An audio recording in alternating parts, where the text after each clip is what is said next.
In the spring of 1944, the Eastern Front of World War II grew at first glance. It appeared to be a motionless giant. The battle line that cut through forests, swamps, and destroyed cities of Belarus had remained virtually unchanged for months. After years of brutal battles, many German officers believed they had finally managed to stabilize the front. At the heart of this gigantic military wall was the dreaded German Army Group Center. It was a colossal force, almost 800,000 German soldiers. They were scattered across hundreds of kilometers of trenches, concrete bunkers, minefields, and carefully prepared artillery positions. Heavy cannons were hidden in the forests. Machine guns were positioned in fortified nests.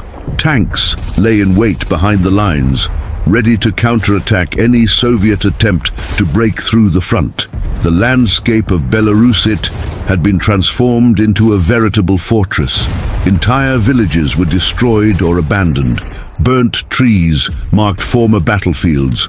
Roads were covered in bomb craters, and the rusted carcasses of tanks destroyed in previous battles. Despite this, the German army still seemed powerful.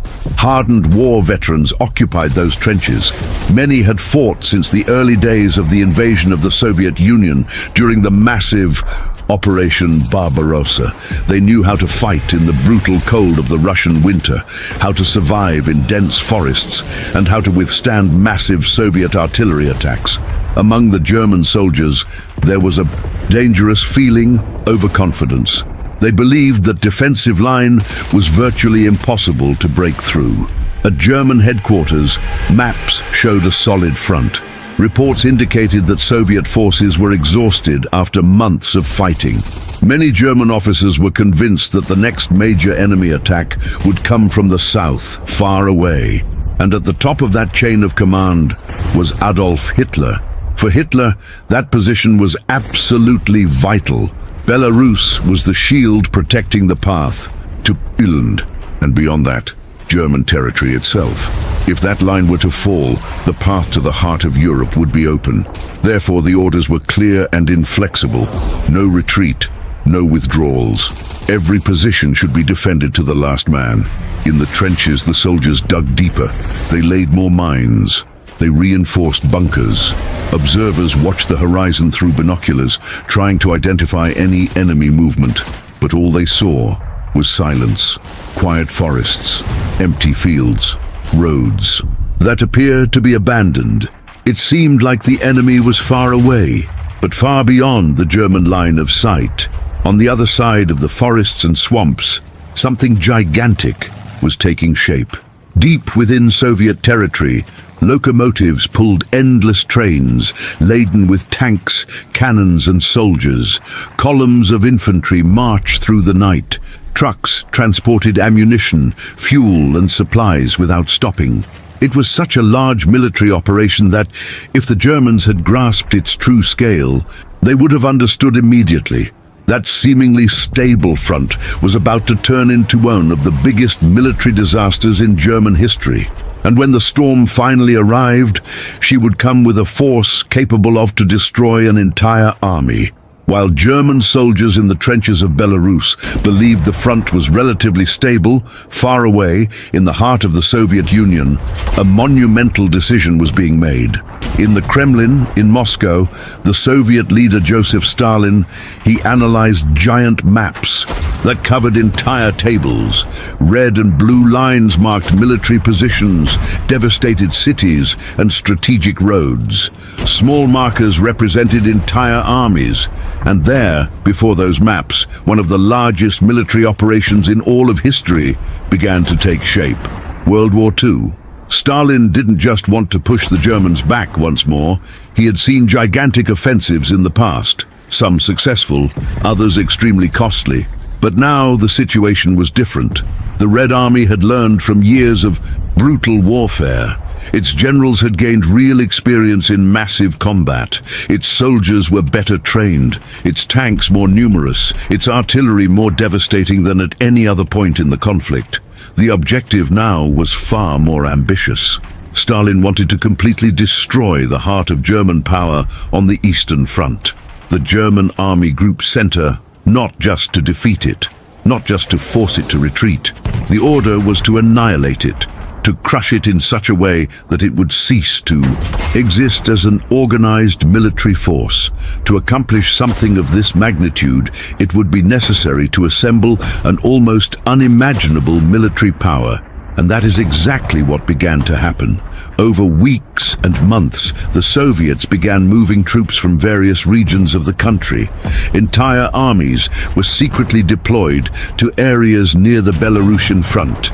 Military trains loaded with soldiers, tanks and artillery crisscrossed the country non-stop, day and night. Railway stations operated at full capacity.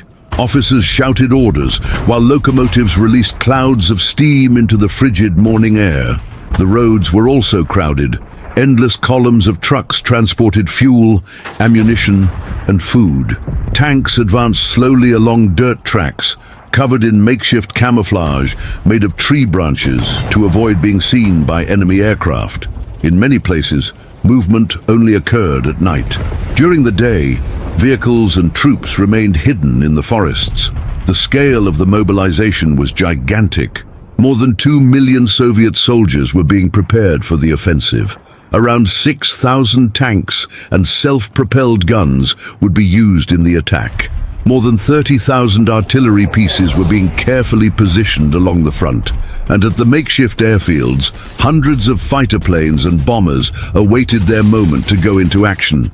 The Red Army, officially known as Red Army, it was transforming into a gigantic war machine.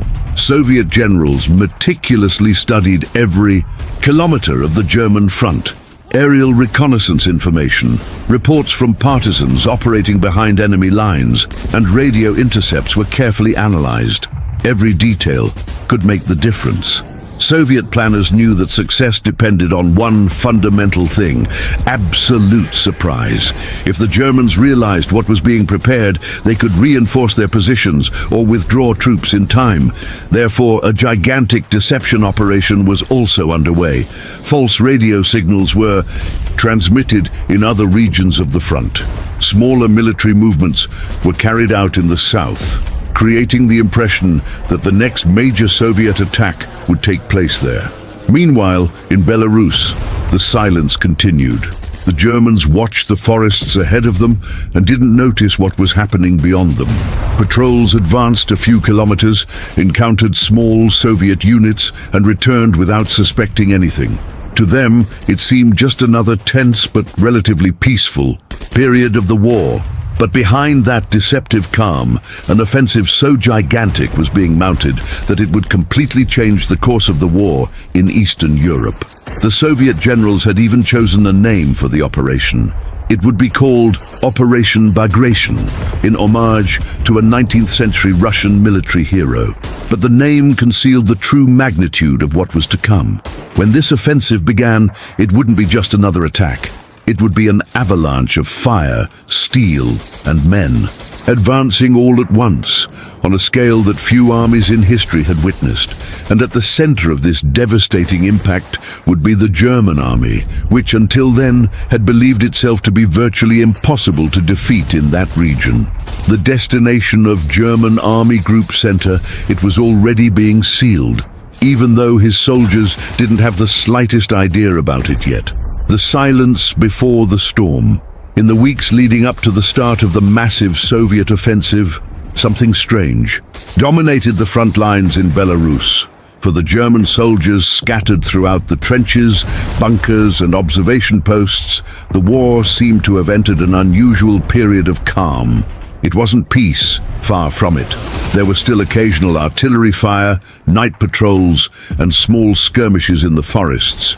But compared to the constant hell that had marked the previous years of the war, it was a different story. World War II.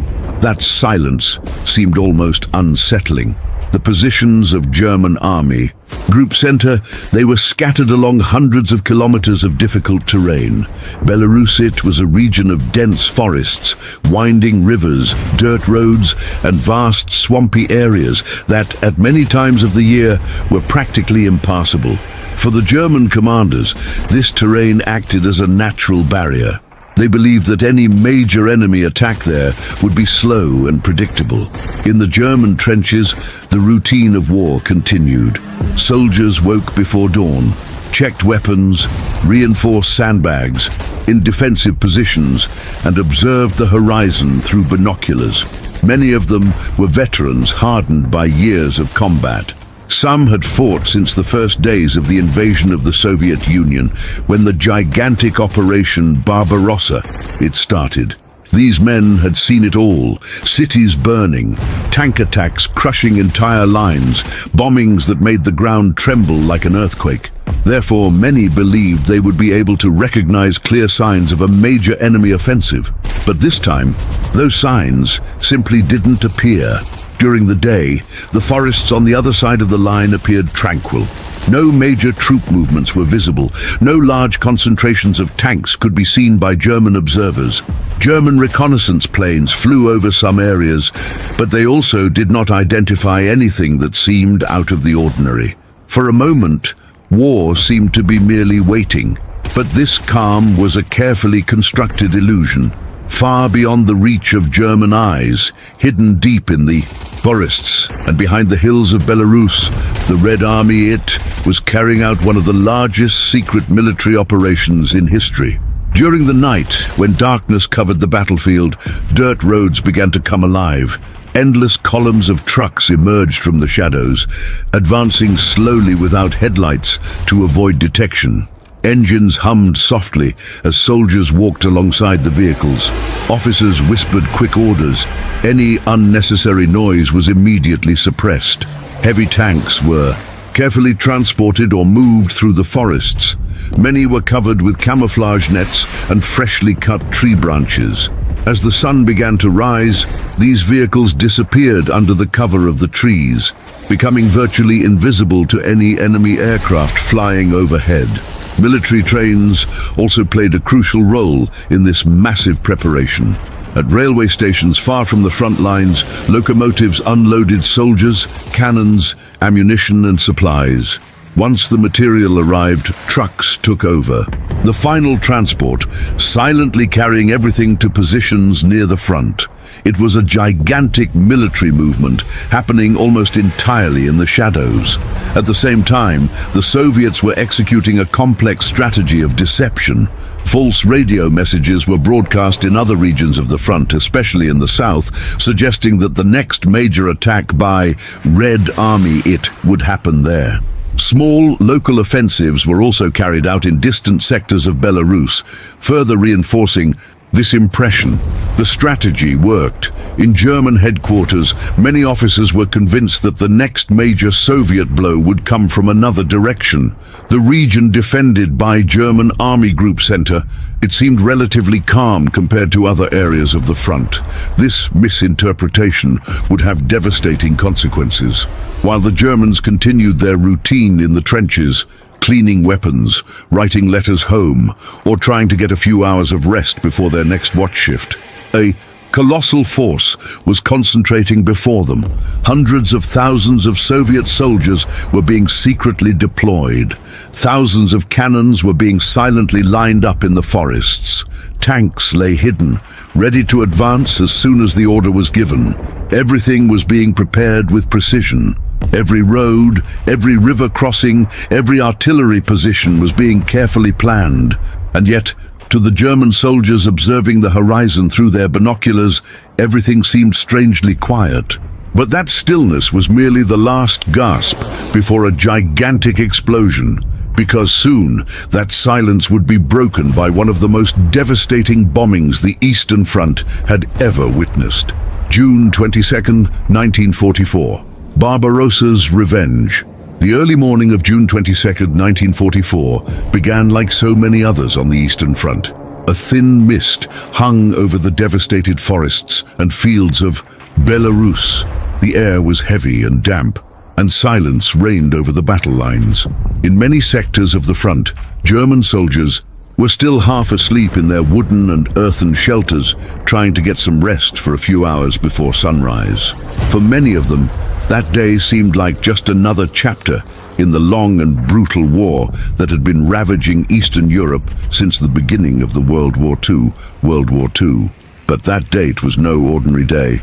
Exactly 3 years earlier on that same day, in 1941, Nazi Germany launched the massive invasion of the Soviet Union, known as Operation Barbarossa. The time millions of German soldiers crossed the Soviet border in a colossal offensive that seemed unstoppable.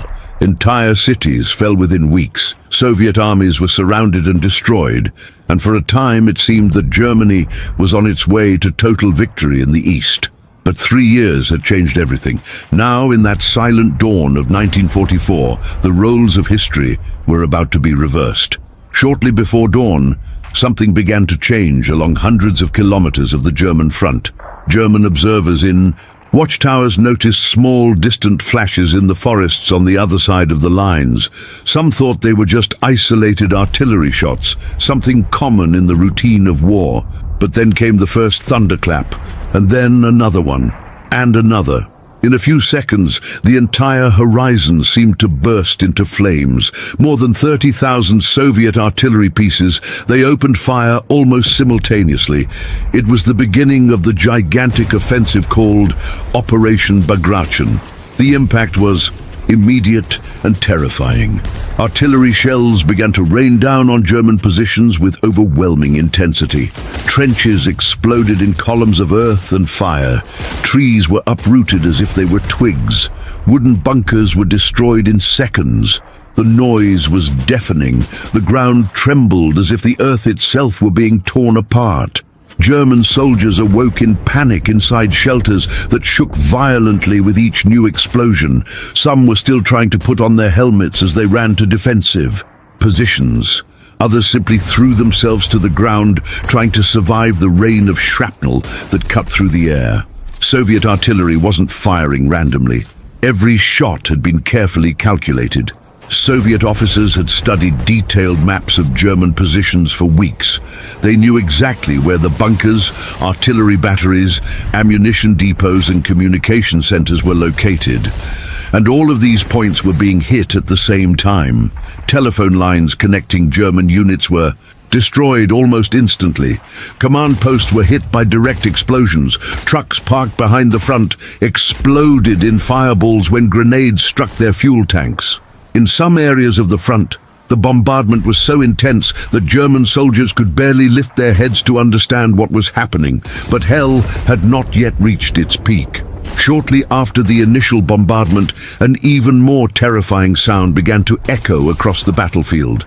It was a metallic, high-pitched scream that ripped through the air before ending in a devastating explosion. These were the Soviet rocket launchers, known as Katyusha. Dozens of these batteries fired full salvos of rockets simultaneously. In the still dark dawn sky, trails of fire crossed the horizon before plunging down on the German positions. When these rockets hit the ground, the effect was devastating.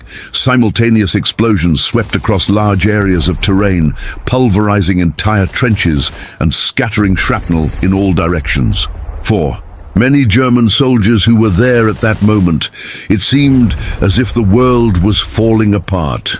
For hours, the bombing continued without stopping. The Soviet plan was simple and brutal. Destroy the German defenses before the infantry even had to advance. And slowly, throughout that morning, the results began to appear. At various points along the front line, German defenses were completely devastated. Bunkers had been reduced to piles of wood and earth. Cannons had been destroyed before they could even fire. Entire units were disorganized, trying to regroup amidst the chaos, but the real attack was yet to begin. Because while the Soviet artillery continued to roar, thousands of soldiers from Red Army, they were already preparing to move forward. Behind them, tank engines began to roar. The land of Belarus was about to witness an avalanche of men and steel, advancing with a force that few armies in history had managed to muster in a single attack. And for the German soldiers who survived, the bombing, a terrible truth was beginning to become clear. That was no longer just another Soviet attack. It was the beginning of something much bigger. It was the beginning of the collapse. The German front begins to crack. When the bombing finally began to subside, a thick cloud of smoke, dust and burnt earth covered much of the front line. Belarus. The silence that followed for a few moments seemed almost unreal after hours of uninterrupted explosions. Many German soldiers, still dazed, slowly raised their heads from inside the destroyed trenches or the shelters that had survived by sheer luck. Some were temporarily deafened by the impact of the explosions. Others tried to wipe the dirt from their eyes while desperately searching for their unit comrades. In many places along the line, entire groups had simply been wiped off the map. Where fortified positions once stood, there were now only smoking craters. German officers were trying to restore some semblance of order to the chaos. Men ran between partially destroyed trenches carrying messages as many communication lines had been cut during the bombing. Field telephones were silent.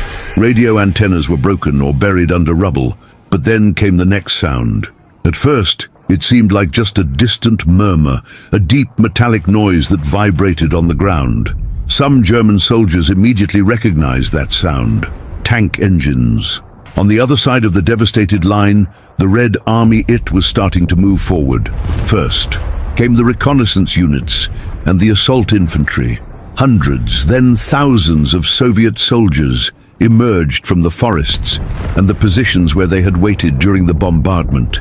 They advanced rapidly through the devastated terrain, crossing craters, burnt tree trunks, and abandoned trenches.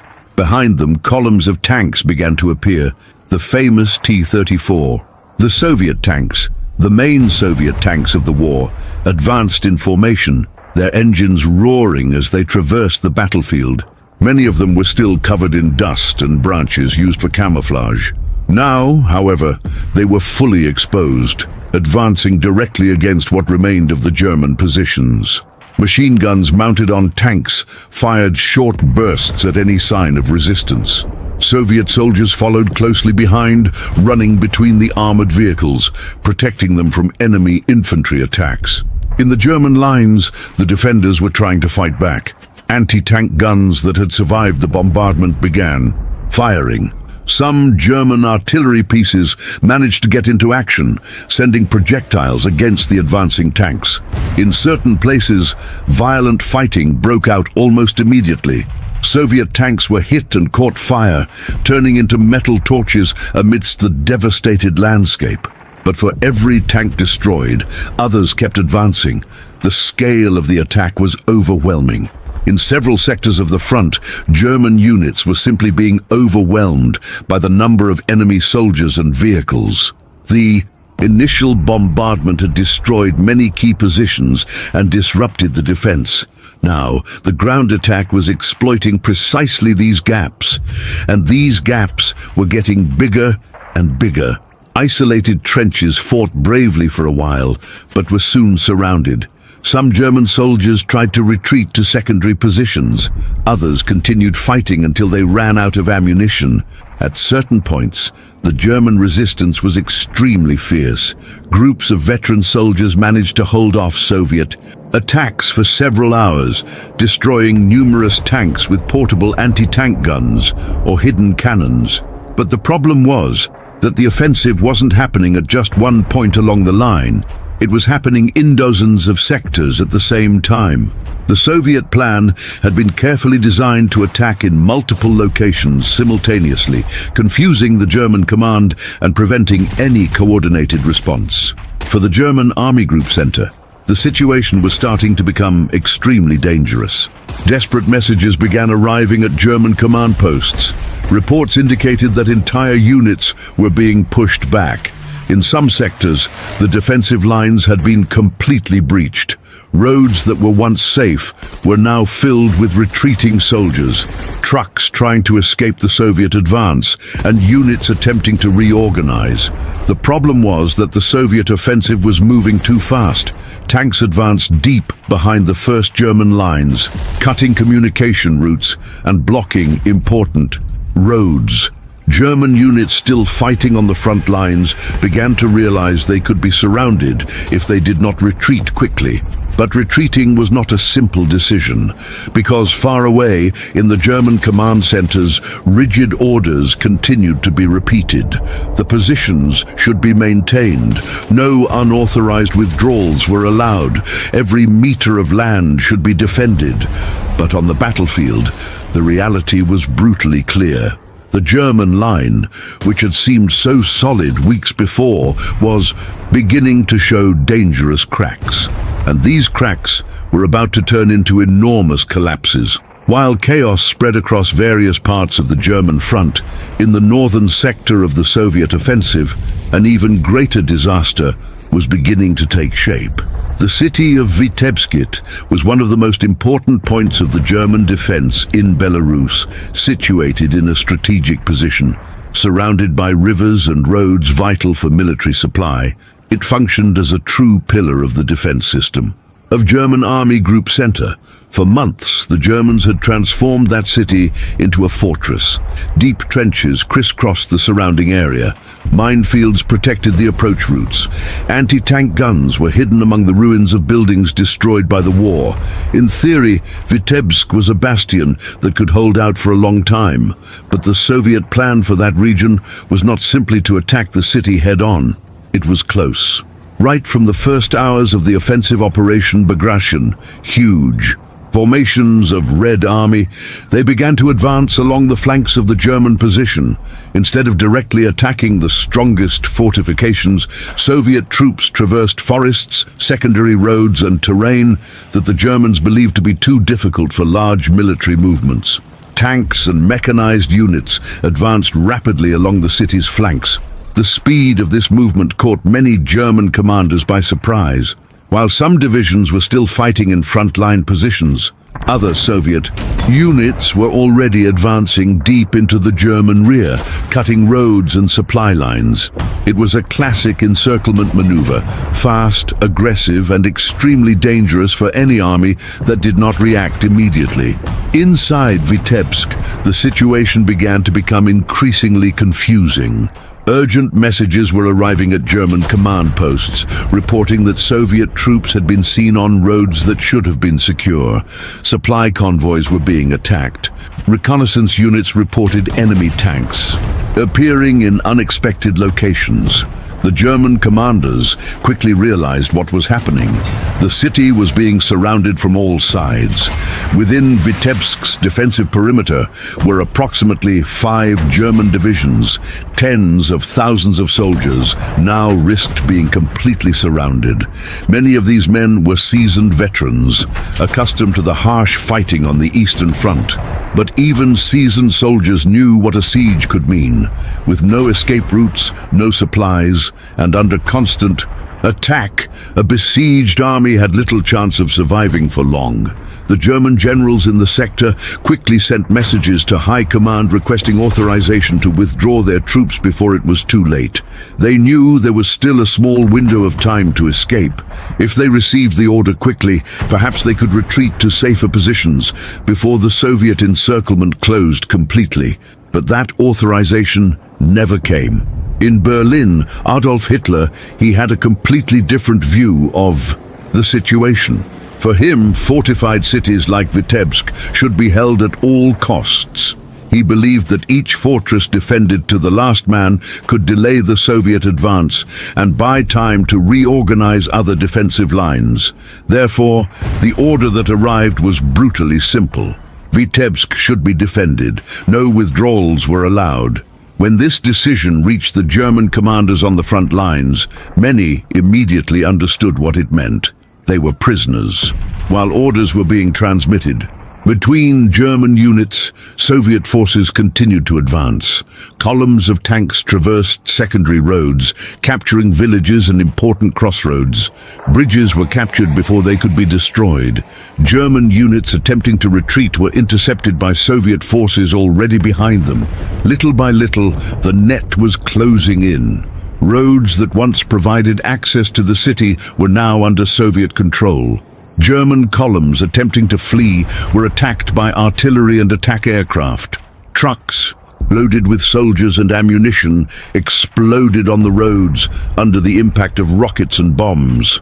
Inside Vitebsk, reality was becoming increasingly grim.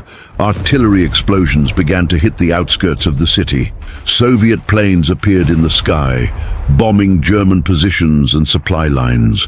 Soldiers dug new defensive positions among the ruins, knowing that a major attack could happen at any moment. Many still believed that German reinforcements would arrive to break the siege, but those reinforcements would never come. The fate of the German divisions in Vitebsk was practically sealed. They had been transformed into a huge target trapped inside a circle of fire, and the Red Army, I was about to squeeze that circle until I crushed it completely. As the tragedy began to unfold, in Vitebsk, hundreds of kilometers to the south, another even greater disaster was brewing. The city of Bobruisk was one of the most important strategic points in the German defense. Belarus there, vital roads passed through, facilitating the movement of troops, supplies and reinforcements. German Army Group Center. For the German commanders, that region seemed relatively safe because of the terrain. Large areas around the city were dominated by vast swamps. The terrain was flooded and difficult to traverse. In the German view, any large mechanized offensive would have enormous difficulties advancing there. Tanks simply wouldn't be able to cross that type of soil. At least, that's what the Germans believed. But Soviet planners had carefully studied every detail of that terrain for months. Information from partisans operating behind German lines, detailed maps, and aerial reconnaissance had revealed something important. There were narrow routes, trails, and small roads that, if used skillfully, would allow mechanized forces to traverse areas considered impossible. And that's exactly what happened. In the first days of the offensive Operation Bagration, huge formations of Red Army. They began to advance towards Bobruisk. Initially, the attack seemed relatively conventional. Soviet units pressed against the German lines, attacking defensive positions and trying to break through. But at the same time, something far more dangerous was happening on the flanks of the German position. Soviet armored divisions began traversing the swamps via unexpected routes. Tanks advanced slowly over unstable terrain, guided by military engineers and scouts who knew the safest paths. In some places, vehicles became stuck in the mud. In others, makeshift bridges were quickly built to allow the columns to pass. It was a slow advance in some sections, but steady, and most importantly, it was completely unexpected for the Germans. When German reconnaissance units finally began reporting the presence of Soviet tanks emerging in areas where they theoretically shouldn't be, it was already too late. Soviet forces were rapidly advancing along the flanks of German positions, cutting roads and threatening to encircle large enemy formations. Within the Bobruisk sector, tens of thousands of German soldiers began to realize they were in an extremely dangerous situation. The front was being pressured by direct attacks, but behind them, columns of Soviet tanks were appearing on the roads that were supposed to be their retreat routes. Confusion quickly spread among the German units. Trucks loaded with supplies attempted to escape along dirt roads, while urgent messages were relayed between command posts. Officers tried to reorganize makeshift defensive lines to contain the Soviet advance. In several places, violent fighting broke out when Soviet tanks encountered moving German columns. The scene quickly descended into chaos. German columns attempted to retreat under constant artillery fire and air raids. Soviet planes appeared in the sky, swooping down on roads crowded with vehicles and retreating soldiers. Bombs exploded among trucks, tanks, and horse-drawn carts. Wrecked vehicles blocked entire roads. Wounded horses ran in panic among soldiers trying to escape. The noise of engines, explosions, and gunfire created a scene of pure despair. Within a few days, the Soviet encirclement of Bobruisk began to close completely. Nearly 40,000 German soldiers, they were now trapped inside a huge pocket surrounded by Soviet forces. Enemy tanks and artillery controlled virtually every escape route. Any attempt to flee met with intense fire. Even so, many German soldiers tried to escape. Entire groups attempted to cross forests and swampy areas during the night, hoping to find some opening in the Soviet lines. Others organized makeshift columns and tried to break through the encirclement by force, advancing along roads under constant artillery and machine gun fire. But the Soviet forces were prepared. Attack aircraft continuously circled the area, searching for any movement on the roads. When German columns were detected, rockets and bombs were launched. Against them, Soviet tanks quickly moved to intercept units attempting to break through the encirclement. The roads around Bobruisk began to turn into metal graveyards. Burned trucks, destroyed tanks, and abandoned equipment covered miles of terrain. Soldiers' bodies were scattered along the roadsides and in the nearby forests. For many German soldiers trapped in that siege, the reality became impossible to ignore. They were fighting not just to win a battle, they were simply fighting to survive. And as the Soviet noose continued to tighten, one truth was becoming increasingly clear to the German command. What was happening there was not just a temporary setback. It was the beginning of a gigantic military disaster that was spreading across the entire front of the German Army Group Center. While German forces fought desperately to survive the sieges in Vitebsk and Bobruisk, another crucial point in the German defense was beginning to crumble under devastating pressure.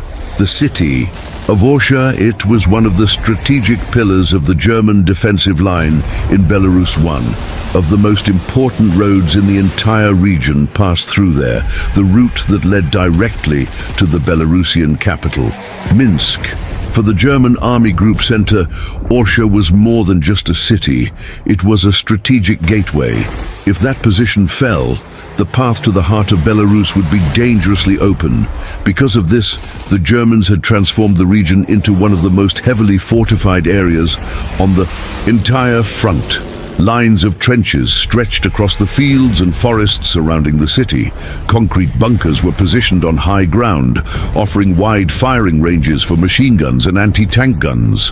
Minefields protected the approach routes, and veteran German units were stationed there to ensure that any Soviet advance was crushed. At least, that was the plan. But what the Germans would face there was much more than a common attack. From the start of the offensive of Operation Bagration, the Soviet commanders had decided to concentrate an overwhelming force against that specific sector of the front. The objective was clear: to break through the German defenses at Orsha and open a gigantic breach in the enemy line. The attack began with an almost unimaginable intensity. As in other parts of the front, the first blow came from the artillery. Hundreds of Soviet cannons began firing on German positions around Orsha. For hours, high explosive shells rained down on trenches, bunkers, and minefields. The impact was devastating. Trenches were transformed into deep craters. Trees were uprooted. Bunkers made of wood and earth simply vanished under the direct impact of the explosions. Shrapnel flew through the air like deadly blades. But this time, the artillery wasn't alone. Shortly after the initial bombardment, Katyusha rocket batteries began firing their devastating salvos. The characteristic sound of these rockets, a metallic howl that ripped through the sky, echoed across the battlefield before ending in a series of violent explosions. Within minutes, large areas of the German defenses were ablaze, and then the ground attack began. Infantry units of Red Army, they advanced rapidly through the smoke and dust. Soviet soldiers traversed craters and obstacles, while machine guns fired continuously against any resistance that still existed in the German trenches. Behind them, a new wave of tanks advanced. Columns of Soviet tanks emerged from the forests, advancing directly against the remaining German positions. The sound of their engines echoed amidst the explosions, while their machine guns and cannons fired upon bunkers and defensive positions. The German defenders reacted with everything they had: Anti-tank guns that had survived the bombardment opened fire on the Soviet tanks. Some armored vehicles were hit and exploded, turning into piles of burning metal. German soldiers armed with portable anti-tank weapons hid among the ruins, waiting for the right moment to attack the enemy vehicles. In some places, hand-to-hand combat broke out amidst the ruins of destroyed trenches and bunkers. But the Soviet pressure was simply overwhelming. For every Soviet tank destroyed, 2 or 3 others kept advancing. For every Soviet unit temporarily halted, another would immediately appear behind it, ready to continue the attack. Little by little, the German lines began to give way. First, there were small gaps in the defensive positions. Then, these gaps began to expand. German units attempting to reorganize their defenses were hit by new waves of artillery or flanked by tanks advancing from the sides. It soon became clear that something very serious was happening. The German line at Orsha was collapsing. When the first Soviet units finally broke through the main defenses, the situation became critical for the German command. Roads leading directly to Minsk, they began to be exposed. Soviet armored units were already advancing deep behind the old defensive positions. The fall of Orsha meant much more than the loss of a city. It meant that the heart of the German defense in Belarus was being torn apart. And now, with several important positions already destroyed or surrounded, an extremely dangerous road was beginning to open up before them. Red Army. It was the road that led directly to the center of the German defensive system, the road to Minsk, and with it, the path to an even greater disaster for the army of Adolf Hitler. As news from the battlefronts reached German headquarters, a growing sense of unease began to spread among the officers. German Army Group Center. Initially, the reports were confusing. Telephone lines were down, radios worked intermittently, and many units were completely isolated. But one thing was starting to become clear. Something was very wrong. Field reports indicated that major cities were under heavy attack. In Vitebsk, German divisions were virtually surrounded. Bobruisk, large enemy formations had penetrated deep into the German lines.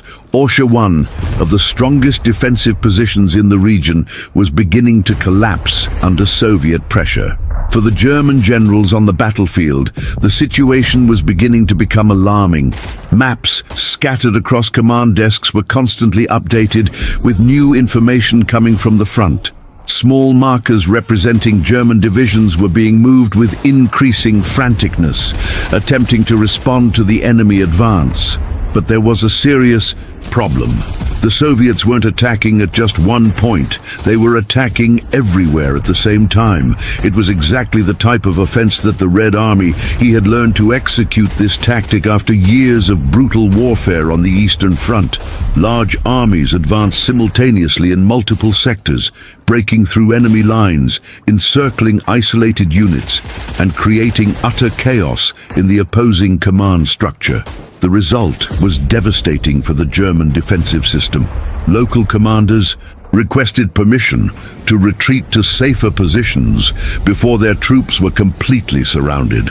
Many knew there was still a small chance of reorganizing the defense if they could quickly withdraw to new, shorter, and more defensible lines. But those decisions were not in their hands. At the top of the chain of command was Adolf Hitler, and his view of the war was completely different from the reality unfolding on the battlefield. From the first major German setbacks on the Eastern Front, Hitler had become increasingly inflexible regarding retreats. For him, withdrawing troops meant weakness. He believed that fortified positions should be defended to the last man, even when the military situation made this decision extremely dangerous. Thus, while German generals sent urgent messages requesting authorization to withdraw units threatened by encirclement, the responses they received were always the same: hold position, resist, no retreat.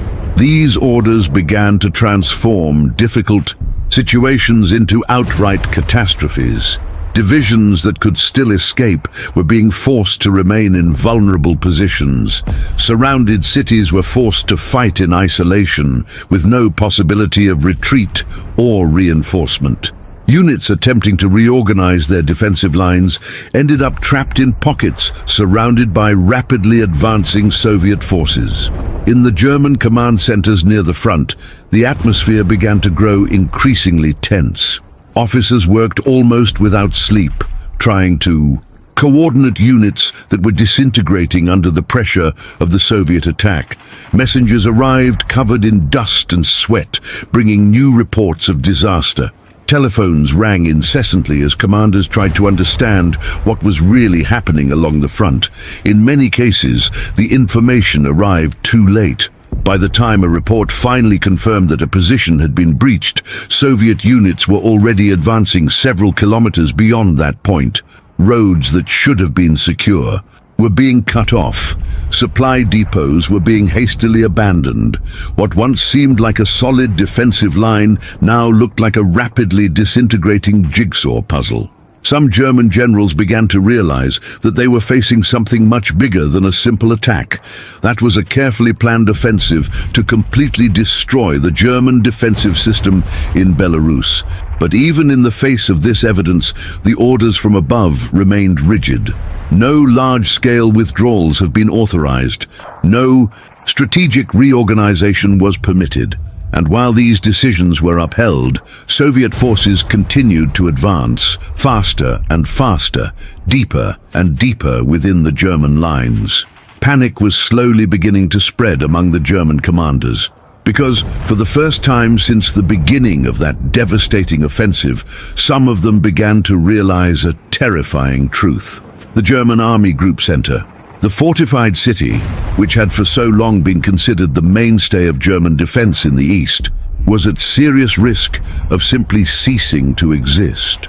As the days passed and the Soviet advance gained ever greater speed, a new catastrophe began to take shape in the heart of Belarus. All the roads, trails, and military routes in that region led to one extremely important central point, the city of Minsk. For the German Army Group Center, Minsk was more than just a strategic city. It was the main logistics and communications hub for the entire German front in Belarus, the main supply routes that kept German divisions fighting along hundreds of kilometers of the front intersected there. For years of war, that city had served as a gigantic military hub. Trains arrived loaded with ammunition, fuel, and reinforcements. Trucks departed daily, carrying supplies to units scattered throughout the region.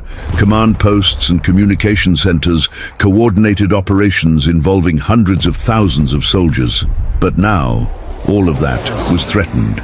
With the fall of strategic positions such as Orsha, the road to Minsk was beginning to open dangerously for the Soviet advance. Armored units of Red Army, they were advancing rapidly through destroyed roads and fields, exploiting every gap that had been created in the German lines. And what made the situation even more serious was the speed of this advance. Soviet mechanized divisions were moving tens of kilometers a day. Tanks advanced almost non-stop, crossing rivers via makeshift bridges and bypassing fortified cities to continue their westward advance. In many cases, German units that were still fighting on the front lines didn't even know that Soviet forces were already passing behind them. Little by little, what remained of the German divisions began to retreat towards Minsk. Tired soldiers, often out of contact with their superiors, tried to reorganize makeshift defensive lines along the roads leading to the city. Trucks, loaded with wounded and damaged equipment, crisscrossed the military routes amidst columns of troops attempting to escape the advancing enemy. But the situation was already spiraling completely out of control. While some German units retreated to Minsk, others were being pushed into a huge pocket that was beginning to form around the city. The Soviets were executing exactly the type of maneuver they had planned from the beginning of the offensive, a gigantic encirclement. Soviet armored units were advancing rapidly through the north and south of the region. These forces were not focused solely on directly attacking German positions. Their main objective was to reach the most important roads and crossroads behind enemy lines, and they were succeeding. When the Soviet columns finally met on several of these routes, a gigantic trap began to close in. Inside that enormous circle were now dozens of German divisions. Nearly 100,000 German soldiers. They were trapped inside what quickly became known as the Minsk bag. For many of these soldiers, the situation was hard to believe. During years of war on the Eastern Front, the German army had been an expert at encircling enemy forces. Giant pockets of Soviet troops had been destroyed in this way in previous battles. Now, for the first time on a large scale, the roles were being reversed. German soldiers were desperately trying to escape via the only route that still seemed open. Columns of trucks, damaged tanks, and foot soldiers advanced along the roads, trying to find a way out before the encirclement closed in completely. But time was running out. Soviet tanks were already appearing on the roads ahead of these columns. Attack planes flew low over the escape routes, attacking any movement they could identify. Bombs exploded among fleeing vehicles, spreading fire and destruction. The roads leading out of Minsk began to transform into scenes of pure chaos. Wrecked trucks blocked the road. Abandoned tanks were scattered across the fields. Dead horses and broken military equipment covered miles of terrain. And in the midst of all this were thousands of German soldiers trying to survive. Some tried to cross forests at night, hoping to escape the Soviet lines. Others joined in larger groups and tried to break through the encirclement by force, advancing under heavy fire. But Soviet forces were closing the circle rapidly. The gigantic siege around Minsk was almost complete. And when it finally closed completely, one of the greatest military disasters in German history would be complete. When the siege around Minsk, the pocket finally began to close in definitively, what remained of the German forces within that enormous area realized they were facing a desperate situation. Approximately 100,000 soldiers to German Army Group Center. They were now trapped within an ever-shrinking territory, surrounded on all sides by the forces of Red Army. For a time, many still believed that this might only be a temporary siege.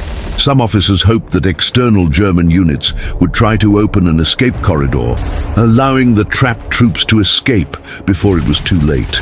But the reality was much darker. The German units that could have launched a counterattack were themselves fighting for survival elsewhere on the front.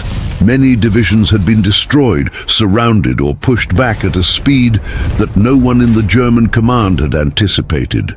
Inside the pocket, the order that began circulating among the units was simple and desperate. Try to escape while there was still time.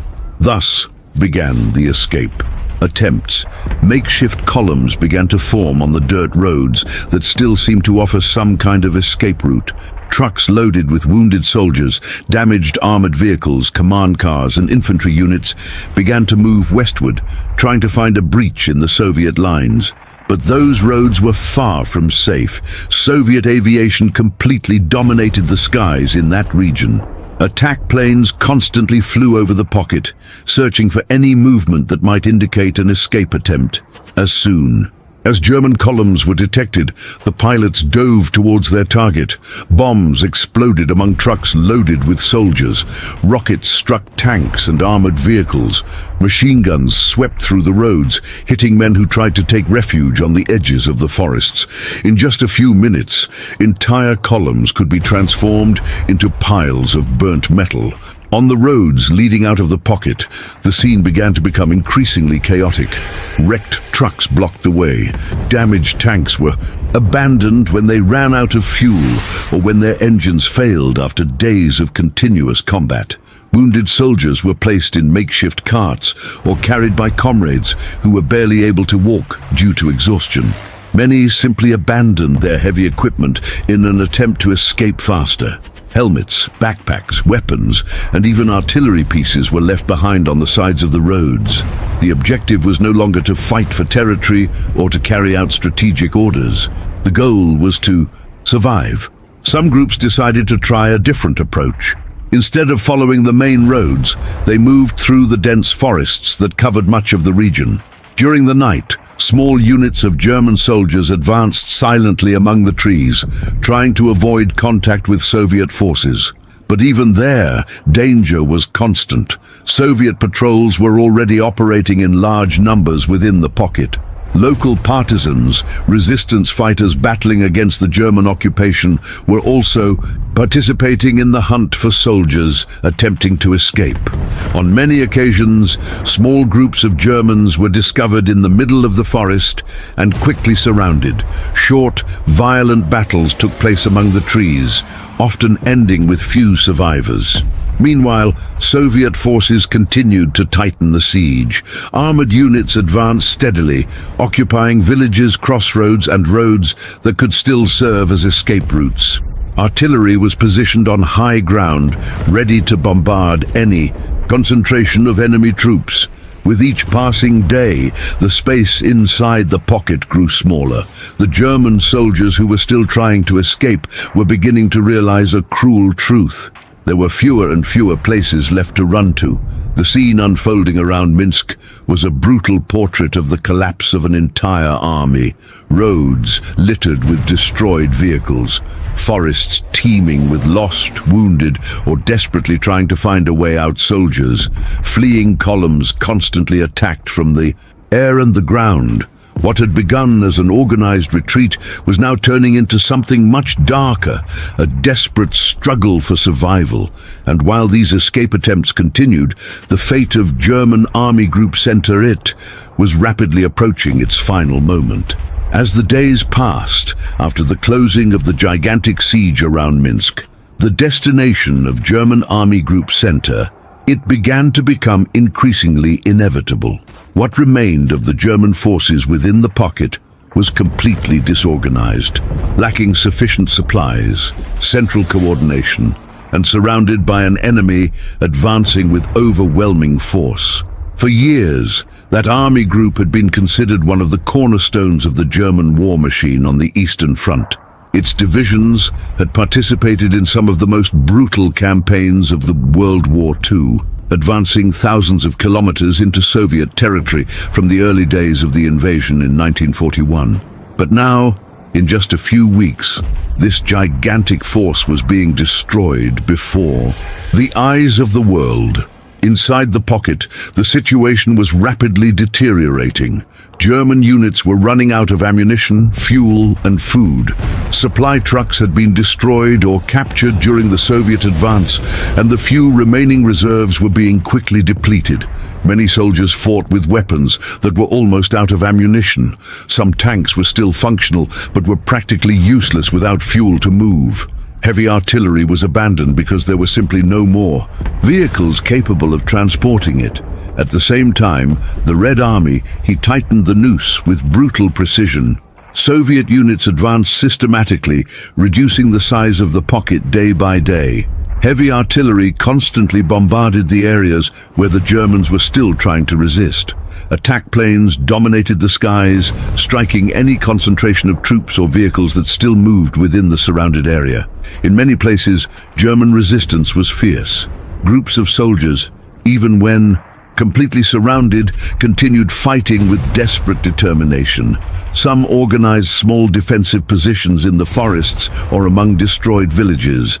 Others attempted to launch improvised attacks against nearby Soviet units, hoping to open a small escape route.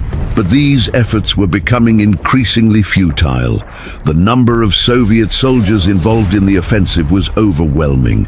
Wherever a German unit managed to hold out for a few hours, new Soviet forces would soon appear to continue the attack. Gradually, the German units began to fragment. Entire divisions ceased to exist as organized formations. Instead, what remained were small groups of isolated soldiers, fighting without contact with any superior command. Officers tried to maintain some discipline, but the reality of the siege made any attempt at coordination nearly impossible. Many soldiers began to surrender when they realized there was no longer any hope of escape. Others continued fighting until they ran out of ammunition or until they were killed in combat. The forests and fields around Minsk began to transform into a vast military graveyard. Wrecked vehicles, abandoned weapons, and soldiers' bodies covered large areas of the terrain.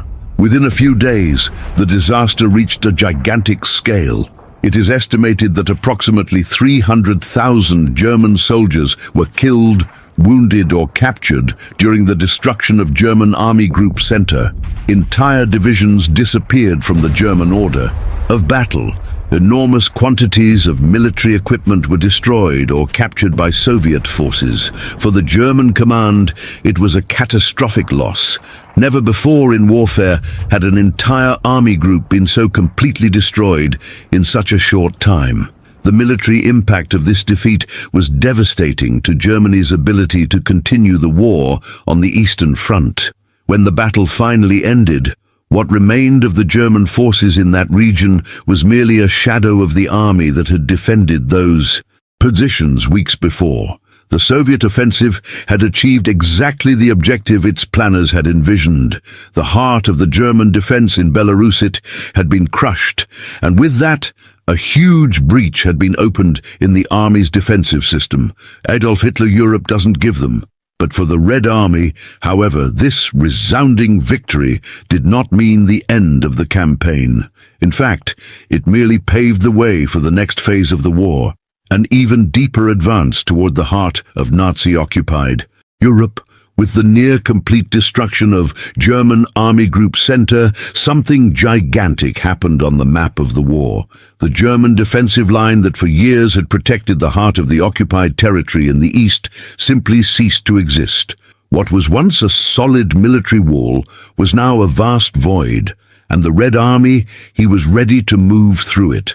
After the fall of Minsk, the Soviet forces wasted no time celebrating. On the contrary, the Soviet generals knew that this was the perfect moment to continue pressuring the enemy before the Germans could reorganize any kind of defense. Thus began a gigantic westward advance. Soviet armored divisions advanced along the destroyed roads of Belarus, crossing cities devastated by war, and fields where the remnants of the defeated German army were still scattered.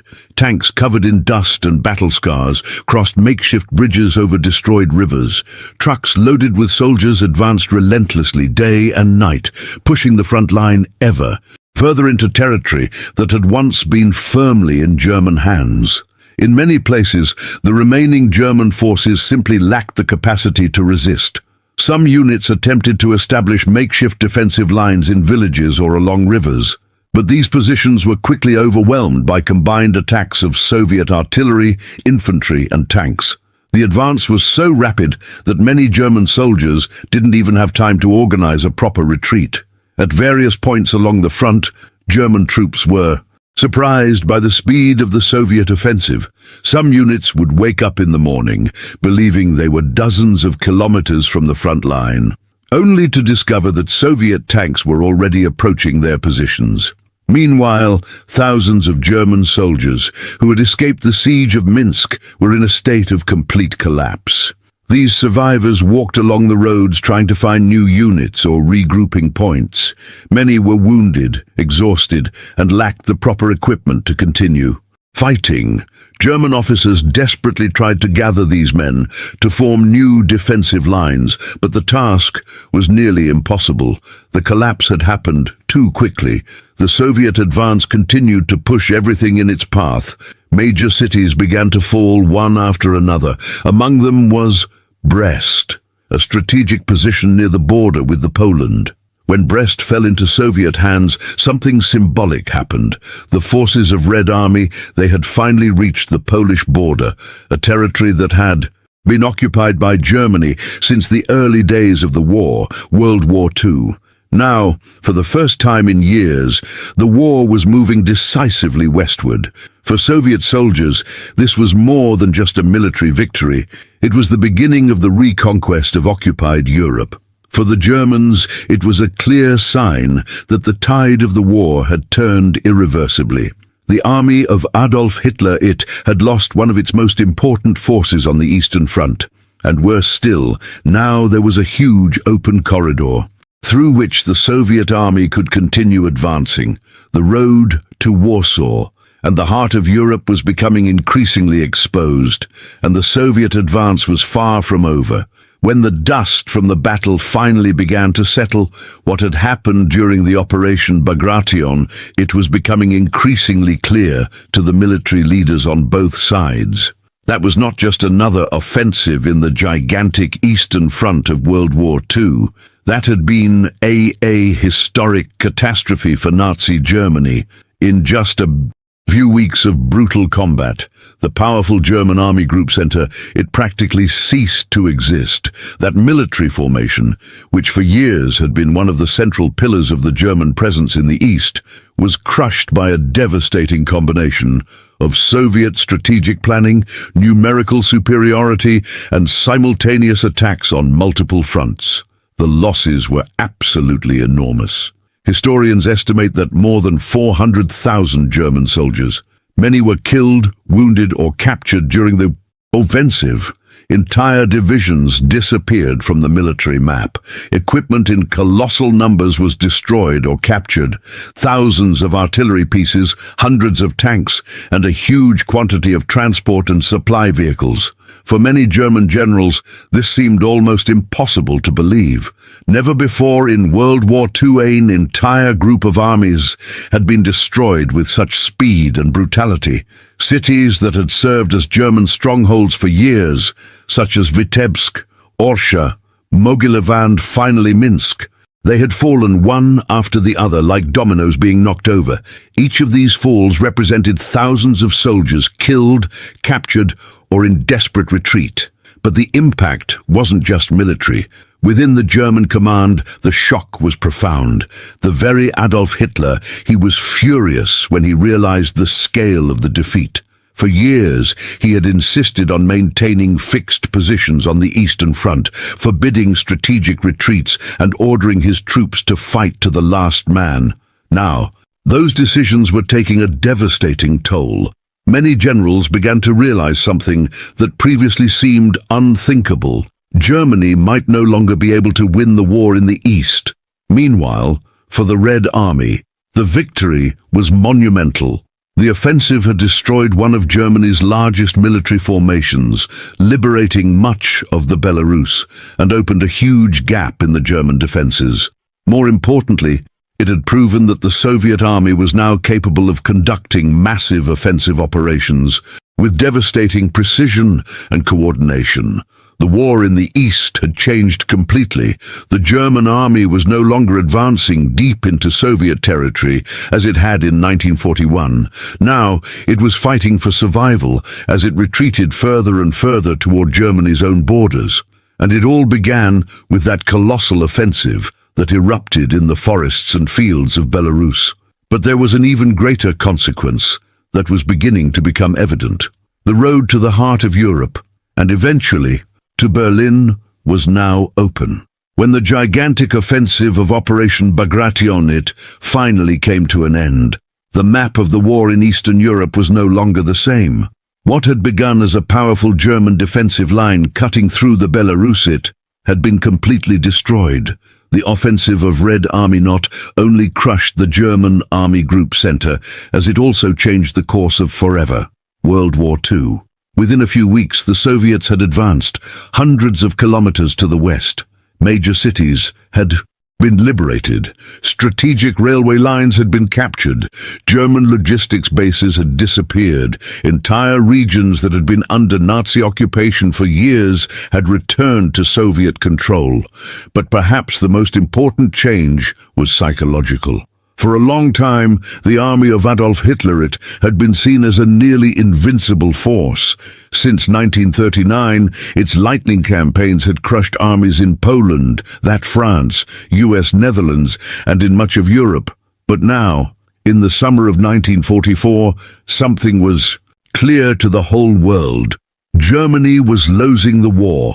While the Soviet offensive was destroying entire armies in the east, Western Allied forces were also advancing after the landing in Normandy landings, opening a devastating second front against Nazi Germany.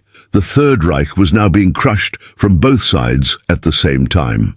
In the east, the Red Army would continue to advance in the following months. After Operation Bagration, new offensives would lead Soviet troops to Warsaw, then to Prussia, and finally right up to the doors of the Berlin. All of this would culminate less than a year later in the final battle that would end the war in Europe, the gigantic Battle of Berlin. What happened in the forests, rivers, and destroyed cities of Belarus during Operation Bagration was, therefore, much more than just a military victory. He was the moment when the backbone of the German army in the east was broken. It was the moment when one of Germany's greatest military forces simply ceased to exist. And it was at that moment that the war began to inevitably move towards the collapse of the Nazi regime. Thousands of kilometers of territory had been conquered. Hundreds of thousands of soldiers had been killed or captured. Entire cities were in ruins. But above all, Operation Bagration marked something even greater in the history of warfare. She marked the beginning of the end for Nazi Germany.